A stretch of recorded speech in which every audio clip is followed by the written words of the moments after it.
All right. Anyway, I was trying to explain that a virtual meeting is not the same meeting as an in-person meeting. Even if it's the same people and the same topic, same agenda items, you're not going to have the same meeting because it's a different medium. Just like when you read the book and then you watch the movie, you're like, it's not the same thing as the book. It's a different medium. Like Death of a Salesman, when you watch it on stage, is not the same thing as that version of Death of a Salesman you can watch with Dustin Hoffman on Prime or whatever, which was a terrible reference. There was one guy. I can ask my the one guy. parents, He was fine. kind of embarrassed to admit it. Let Let me just start this way. I'll kick us off. There was an episode of Happy Days where the Fonz, I believe he was surfing. Are you familiar with Happy Days? Have you ever watched Happy Television Days? program. I really need my parents to tell me that these I'm are going to bring facts. this around. This is going to make sense. This I see where he's going. You know where I'm going. I know where you're going. Is he surfing or is he skiing? This. Does the salesman die this I time? think No. he's skiing. He's Motorcycle. I know he's in the. He's water skiing, right? He's okay. Water skiing, I I know the scene believe. you're talking about. And a shark approaches. Yeah. And he jumps over the shark. He jumps the shark. And it was at that point that everyone decides Happy Days is no longer a good television show. Is that where that came from? Yes. Mhm. They jumped the shark. It jumped I the learned shark. something today. Yeah, right. So, you know where this is going now? Nah, I got it. Has Agile jumped the shark? Hey. Well played. Yeah, it's two things can be true at once, right? It's possible that everything in the manifesto for Agile software development is still correct. However, the people who call themselves Agilists and the industry that has since come about to monetize on Agile as well as try to teach it to people has left what that manifesto was talking about behind. And that's where I think people, I see a lot of times, confuse the Agile Manifesto and the values and principles there, which I believe are still true and good, with your kumbaya Agile coaches or Agilists or consultants with whatever flavor of Agile that they're selling, which come into an organization, don't understand anything about that organization, say you should do our Agile because our Agile is stronger than your Agile, and then now you're on your 7th Agile transformation, and everyone there hates Agile. Somewhere along the way, it was no longer about like delivering value to people through products and services. Like it's totally gotten away from that. What if I don't deliver any value, but I use clean language Oh, the whole time?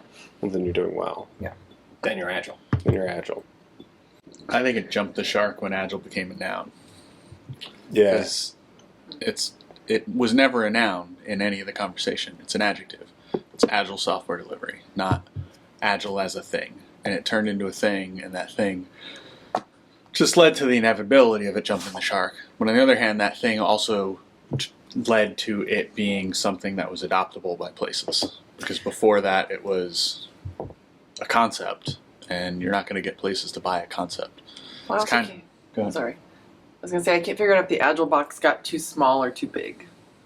Right? Sometimes we go places and they see us as Agile coaches and they put us in this little box. You can't touch anything outside of this little box.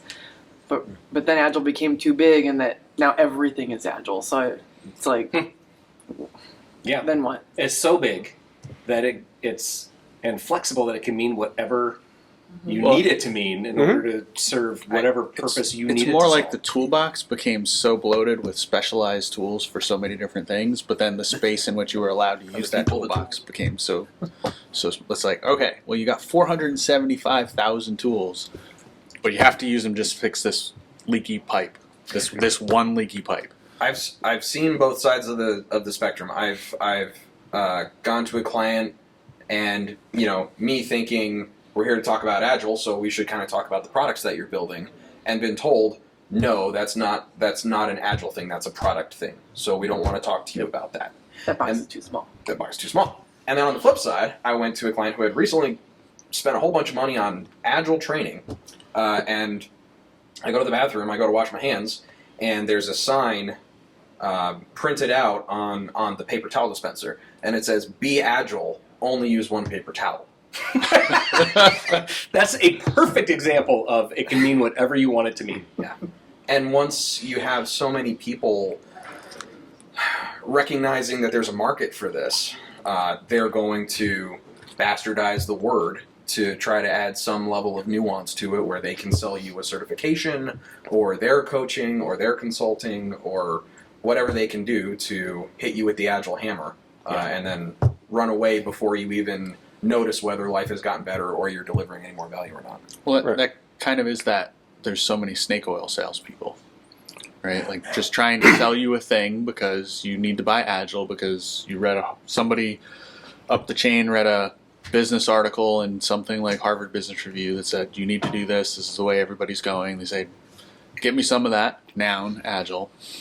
Yeah, I mean, I literally had that happen to me with a client. I said, I want you to tell me why you brought me here, and I don't want you to say the word Agile. And the response was, well, a decision has been made by management to use this methodology, and we had the budget available, so we decided to bring you in. So at no point was it about addressing a problem or trying to make things better in their organization. It was literally because someone higher up had read that article and said, we got to do the Agile stuff, and trickled it down. Check the box. How much of that is because organizations don't understand their problems? I think there's a lot of that. I certainly think the bigger you are, the easier, the more complex your system is, the easier it is to find that one-size-fits-all. This is the tool we're going to use, this is the process we're going to follow, this is the software we're going to install, and it's going to make our lives better. Isn't that the pitch of SAFe? Like, it's do this and it's going to solve all your problems. It becomes an easy thing for people to buy because of that. We are used to buying products to solve our problems. Yes. I think you're right, though. I don't think people know what their problems are because most cultures aren't making problems transparent. Mm-hmm. They're hiding them. Especially larger ones. Mm-hmm.